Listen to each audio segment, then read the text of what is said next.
zijn in paniek. En niet veel later zien we wat... En de mensen die het lukt om er doorheen te komen, zitten onder de verwoesting kinderen die hun ouders kwijtraken.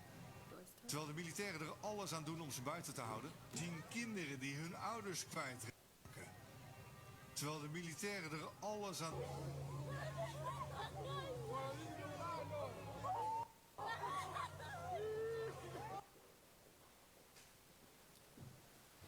This revolutionary new super heater can Good evening warm and up Happy any New room Year. without This giant is where we are electricity today. bills. These Tired of images were wasting captured thousands on in electricity Eagle bills Pass in during the winter? city of Eagle end of Warm up December any room in 90 2023. seconds for all- My name is America Garcia Graywall. You know me. I'm a native of Eagle Pass. I'm here today as a member of the Eagle Pass Border Coalition and representing the Border Vigil. The Border Vigil is a group of faith leaders and community members who care deeply about the humanitarian crisis at our border and the number of deaths that we've experienced. We are here to call for compassion. First, we are asking you, please, we would like to be included in the meeting with the congressional delegation visiting tomorrow. We want to share our perspective, our experiences, the footage we have, the photos we have, the stories that we've collected. We have perspective, experiences, and proposals for a humane and effective border security option. Deterrence methods that they support are costly, wasteful, cruel, and ineffective. $10.5 billion spent on our border, and education, infrastructure, internet has not stepped one step forward. How many more millions of dollars have to be spent? How many more people have to die? Please include us in this meeting. Second, we ask, this is the Border Coalition and the Border Vigil, we asked to meet with Secretary Mayorkas next week. We want to offer him our collaboration in finding solutions that respect the rights of all people. And we really want to share how proud we are of Eagle Pass, our fronterizo community, our diversity and our unity. Third, the Eagle Pass Border Vigil invites you, all of you, please, and this is Eagle Pass, the City of Eagle Pass employees, the City of Eagle Pass members, residents, everybody, the media. If you're here, please join us at the closing service at the Cross Memorial below Bridge 1. This will be on January 13th at 2 p.m. The memorial, the 700 crosses there, honor the migrants who've died on our border in 2023. And when you join us on Saturday, we will have a short ceremony to pray for them, for our border communities, and pledge to work together for a better future for all. And finally, I want to thank the City of Eagle Pass employees who've shared stories and experiences with me in the last few months. I appreciate your work, and I appreciate your humanity. You have seen things that no person should have to see. You're in a position to say stop, and I urge you to share these stories publicly. So, thank you. Appreciate it. At this time, we'll go ahead and move on to the consent agenda items, which it's item number 1 through 6. However, number 5, that was a duplicate, so we're not considering item number 5. So just items 1, 2, 3, 4, and 6. So at this time, if nobody wants to remove any one of those items, can I get a motion to approve? I'd like to make a motion to approve. We have a motion to approve by Councilwoman Cruz, second by Councilman Garcia. All in favor? Unanimous. Now we'll move to item number 7. Third and final reading of an ordinance amending Chapter 20 Peddlers and Solicitors, Article 1, Sections 20-1A, 20-3, 20-5, 1 through 6, 20-6, number 6, 20-9, 20-10, 1 through 3, 20-11, 1 through 4, 20-15 of the Code of Ordinances of the City of Eagle Pass, Texas, renaming itinerant merchants to merchants and itinerant vendors to vendors, and by adding provisions for unlawful conduct and allowing vendors to sell at various times on city property and issuance of a permit. Finding that the meeting at which this ordinance is passed is open to the public as required by law, providing a severability clause, and establishing an effective date. Ms. Zenaida? Hi, Happy New Year, everyone. welcome back. Thank you, thank you. So we've already gone through this ordinance a couple of times. We've had some suggestions from council, from you all, so we want to go ahead and let you know what all we came up with. Down at the bottom? The little, Oh. There we go. Okay, so what we came up with was changing the name, because that was a big thing for our community to be able to understand what it is that is on our ordinances. So rather than itinerant merchant and vendors, we changed it to permit for door-to-door sales representatives and vendors. So that it can apply to both, but there's a clear distinction to both whenever we're going down the ordinance. So that changed, it didn't change the definition, but I wanted to go over with the new wording. So it says, for the purpose of this article, a door-to-door sales representative is any person or agent or employee of the person who goes from house to house or from place to place in the city soliciting, selling, or taking orders for or offering to sell or take orders for any personal property, goods, wares, merchandise, services, photographs, or magazines, or who engages in a temporary business of selling, offering to sell, exhibiting, and or delivering any personal property, goods, wares, merchandise, or services, or who conducts meetings open to the general public where franchises, distributorships, contracts, or business opportunities are offered to participants. A vendor also means any person or agent or employee of the person who displays, exhibits, sells, or offers for sale any personal property, goods, merchandise, service upon or from a truck, a cart, or other vehicle or non-residential property located in the city, or who hires, rents, leases, or occupies in an area in any lot, structure, enclosure, or any property in the city that does not require a certificate of occupancy, through or from which any goods or merchandise may be sold, offered for sale, exhibited for sale, or exhibited for the purpose of taking orders for the sale thereof. Or who conducts meetings open to the general public where franchises, distributorships, contracts, or business opportunities are offered to participants. So I shared some images so you can, well, the public can kind of know, but of course, we all know what a door-to-door sales representative in those terms are the people that go knocking on your door. So for example, the solar energy people, the insurance people, I just had the security companies come by my house, so those are the door-to-door sales reps. And then we have, of course, our vendors, which are the food trucks, the jewelry, the ones that post up at all of our events and sell jewelry, food, things like that. So we've tried to make a clear distinction between the two. So proposed changes were in section 20-6 attachments, assigned release of liability form to ensure that the city of Eagle Pass will not be held liable in the event that a consumer or their product becomes ill from improper preparation of their food items. If it is door-to-door sales representatives or vendor, if it is the door-to-door sales rep or vendor's intention to sell food or beverages. So this is something we're adding. We're not amending anything. We're just wanting to add this to the ordinance. And in section 20-9, issuance, vendors who choose to use their permit to participate in city events are limited to no more than 12 events per calendar year. So we did want to add some kind of cap to this. We're making it This is for the year permit? Yes, for the year permit. So this is going to be more cost effective. Before they had to pay $25 per event. So now they pay $150, and that gives them 12 events per year with that one fee.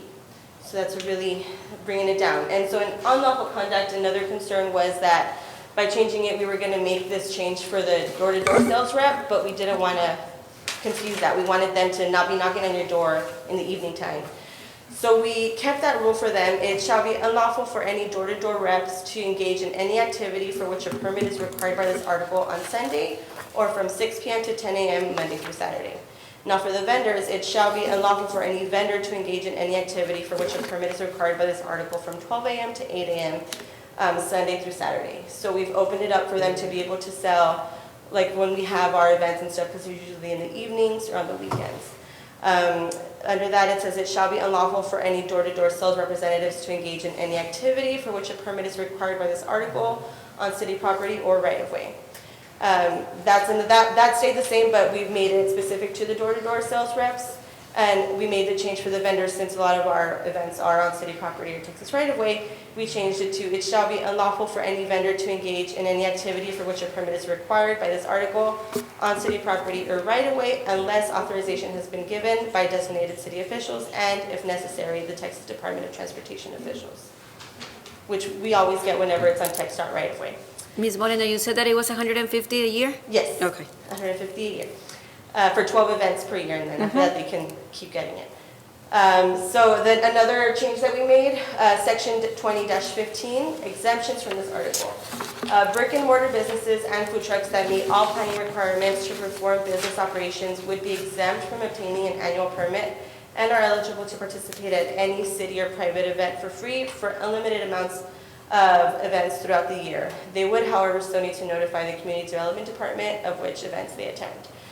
So typically, you go get a permit if you're a vendor so that they can document your sales tax ID and things like that. But if you have your brick and mortar, you already have all of those things, your food handlers, everything. So as a group, it was decided that they already meet all those requirements, so perhaps they could already be exempt from getting this permit as long as they're always meeting the standards set to them by the Community Development Department. Like the brews and barracks, for instance? Exactly. Here I put two examples, Choches and Sweet Tweets. They're vendors that are at a lot of events, but we all know meet all of the requirements that are needed. So to give them also more chances to be selling at their store, but also come out into the community and be able to sell as many times as they want to. So those were all of the changes that we had for you. And yeah, if you have any questions. Thank you. I think those are good changes that are going to help vendors and make it more efficient. It's my opinion, but so, any comments, or if anyone wants to make a motion on this item? Make a motion to approve. We have a motion to approve these changes by Councilwoman Cruz. Second by Councilman Diaz. Discussion, all in favor? Unanimous. Thank you very much for the presentation. 8, consideration and possible action on the final plat amendment of lots 4 and 5 and Block 1 of Eagle Pass Industry Center Subdivision Unit 1 and GNS Estates, including a sidewalk waiver. Evening, Mayor Council. Mr. Madera, Happy New Year, sir. Happy New Year. Here's the slides here. So this item is really an appeal. This plat or replat has gone before planning and zoning and also city council, but part of the approval came with a condition of including sidewalks with this replat. And the applicants are asking to bring this back for consideration of appealing the requirement for the sidewalk. So that's the key part we're looking at here is the sidewalk requirement. This is in the Adams Circle subdivision near the car dealerships on Highway 57. The property owner, Ricardo Gonzalez. The address includes 1050 and 1062 Adams Circle. Show a couple of photos of the area in Adams Circle and 57. Show a couple of other examples I wanted to point out here that we do see routinely trucks parked along the street of these type of areas, this industrial area, and then the drivers walk over into the businesses. Here's a plat drawing. Again, there's no issues with the replat itself. We're really just looking at the sidewalks. So there are exceptions to the requirements for sidewalks and industrial areas. That does come into play unless some exceptions where it's potentially the most direct pedestrian route from residential areas, school, park, shopping center, or other public facilities. I know we talked about this in detail recently with another industrial subdivision closer to the bridge area. So I'm sure you guys are very familiar still with those details. And this also includes existing residential areas planned and or proposed. So that's the other thing is that we're not only looking at what exists on the floor today, but future things as well. Again, showing the details here on some of those exceptions for sidewalks.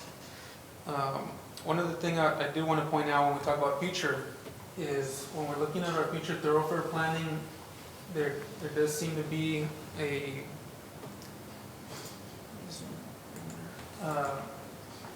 bit of a lack of connectivity. We have the 277 kind of right down the middle of your screen here going left to right, and then we have 57. But 2nd Street, which would be a good median or middle thoroughfare, middle type of connector street, ends and tees off on 57. And then the industrial boulevard that was built that we're looking at in this area, again, tees off. There's no connectivity. A lot of our more recent ordinances and changes include the need for that future connectivity and not allow development that kind of blocks off or ends at like dead ends or cul-de-sacs like this. But I do see in the maybe long-term future of the city the need to find a way to make connection. Maybe not exactly straight line through Second as it is now, because there's already development, industrial development there, but at some point, I do think in the long term, we would see more connectivity and connection in there from the center of town out towards 480. And so a lot of those are the details that come into play when what we're looking at here, when you think, well, why would you need sidewalks in an industrial area? So we again, previously and still do recommend that the sidewalks be put into place. We do have to recognize, though, it is an investment for a developer to put in, linear feet of sidewalk like this in industrial. They're larger properties, so it's not necessarily something easy to ask for. It's a matter of us making sure that, it is an important investment for them to make. And the other thing to consider is if it doesn't go in now and the city eventually later feels it would be needed, it would then have to come at the city's cost to go in and put in sidewalks. So that's a big decision to make, at this point, is as part of the development, or if later we determine they're needed, we wouldn't be able to come back to the developer at that point. It would have to be a city public investment. I did want to show a couple of additional photos just as a comparison. Let me see if I emailed them. Let me see if they popped up here in the multimedia.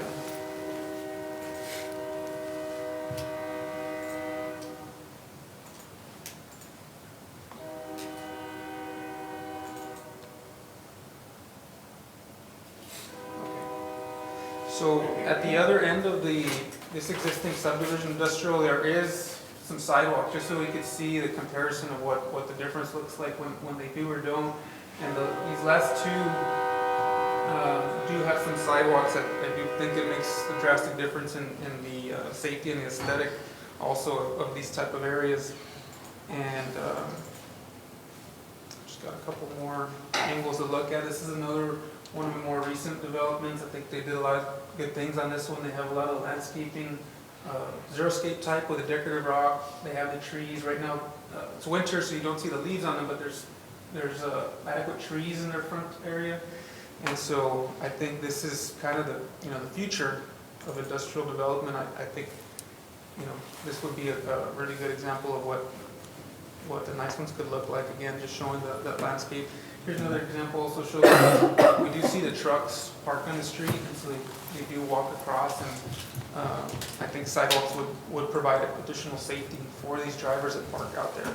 So those are the details that come into play with this decision. Again, it's an investment that we are asking for the developer, so we don't take that lightly and want to make sure that. Can you offer them time? We could, I guess, in this case, it's a replat. It's fully developed.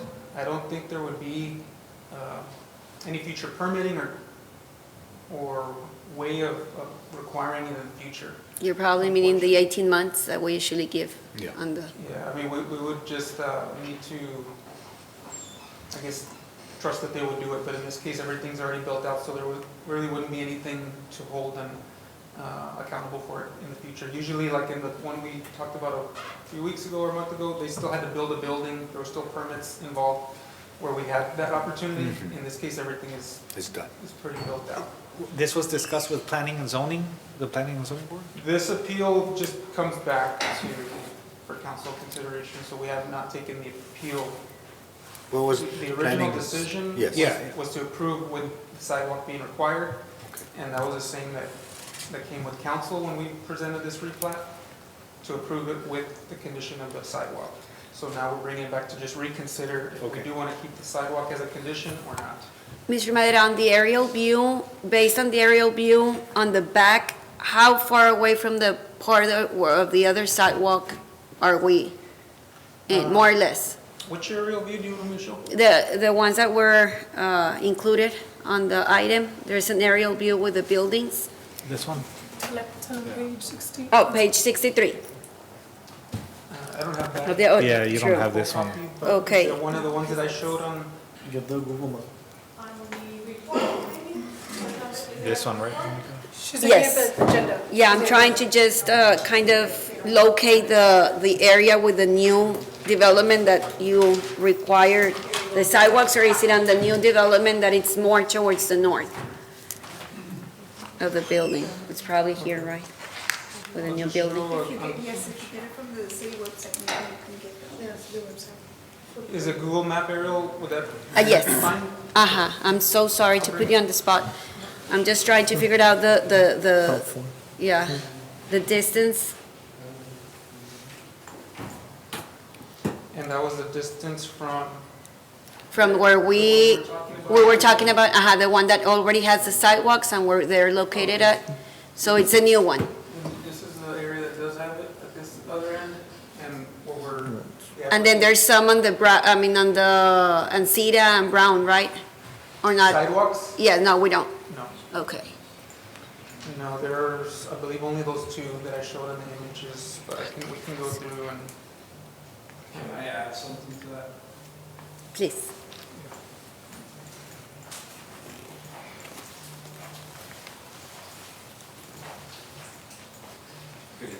Good evening, welcome. Happy New Year's. Happy New Year. Placido, so I appreciate the photos you put up. Can you state your full name? Oh, yeah, Leonardo Gonzalez. I come in representation of Bravo Customs, Ricardo Gonzalez. I'm sure some of you know us.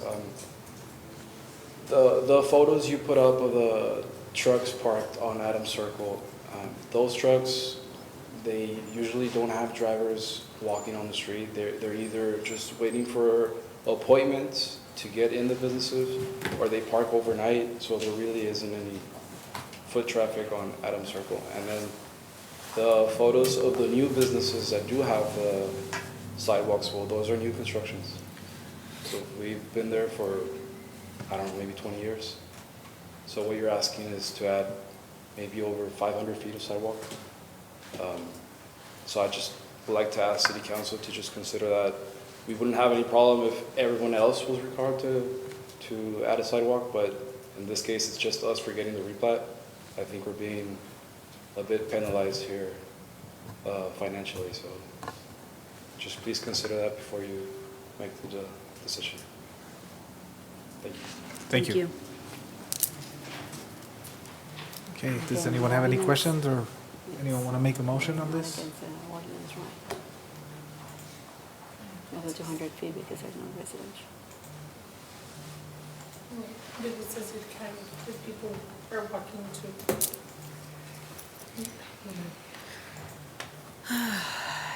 Well, we've heard the recommendation of Mr. Placido, the planning department, and so at this time, I don't know if somebody wants to add something.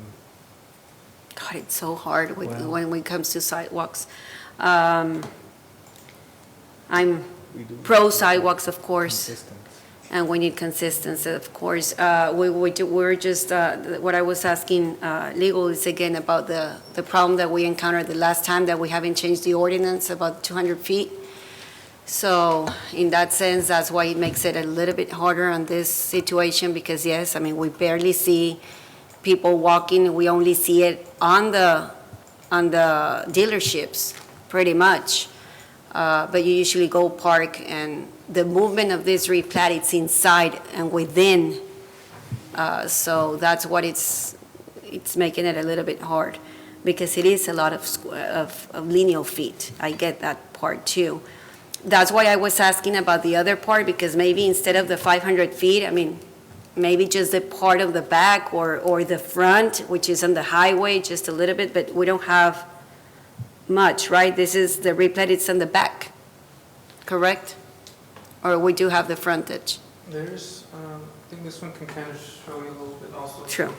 You do have Highway 57 frontage, and then over here's the cul-de-sac and Adams Circle. I do have a legal concern regarding this item, so I would ask if, I'll make a motion to take it to executive session. okay, we have a motion I'll to take second this that. into executive session by Councilman Diaz, a second by Councilwoman Cruz. All in favor? Unanimous. We'll take this into executive session. Thank you, Placido. 9, consideration and possible approval of an agreement between the City of Eagle Pass and the Green Company for golf course maintenance in an annual amount not to exceed $366,848.64. Mr. Morua, this is an item that we've had, I think, in the last 2 meetings, correct? Yes, sir. So I did send some information to Councilman Davis that he had requested, but unfortunately, he's not here at the meetings. But I did send some information regarding the cost of the equipment. What I mentioned to him is that we don't own much of the equipment anymore, so it's an added expense that we have to, in case we do it in-house, we do have to go and buy that equipment that we don't have. So that was just only my comment that I made to him. But it's really up to council if you wanna, how you wanna proceed with this. Okay. I mean, I've gotten comments that the golf course has improved since termination of since Touchstone is no longer taking care of the golf course. Does the administration have a recommendation, or? A recommendation based on, again, on the cost of the services and knowing that we don't have the equipment and basing that the equipment is gonna be up around the 220,000, 240,000 as a one-time expense additional to this. Recommendation was to go with the Green Company. Okay. And it's still costing us less than when we had the property management company? Yes. Okay. Yes, because they were still charging the management fee, which is something that we don't charge anymore. But adding, let's say that we're not adding that, but we are having another salary for the person in charge of, we're still there? It balances up. The thing is it's just a matter of accounting wise, because some of the supplies were bought by them and now we have to buy some of them. So it's just a moving of numbers, but technically it's pretty much about the But we're same. not spending more? Mhm. Make a motion to approve. Okay, we have a motion by Councilman Garcia to approve this recommendation. Do we have a second? I'll second. Second by Councilwoman Cruz. Discussion, all in favor? Unanimous. We'll go ahead and go into executive session, starting with item 10, executive session pursuant to section 551.074 of chapter 551 Texas Government Code, discussion of personnel evaluation of candidates, resume submitted for city manager position, and interviews of selected candidates. Determination of extension or closure of application deadline, and return to open session for possible action. 11, executive session pursuant to section 551.072 of chapter 551 Texas Government Code, consultation with attorney regarding use of city-owned property located at 296 Main Street and 262 Main Street, and return to open session for possible action. 12, executive session pursuant to Texas Government Code Chapter 551, Section 551.071, consultation with legal counsel regarding contract negotiations for the solar eclipse events and possible action in open session regarding same. And we're also taking item number 8 pursuant to Chapter 551, Section 551.071, consultation with legal counsel regarding the terms of item number 8. We'll go into executive session at 6:01 PM. We'll be back.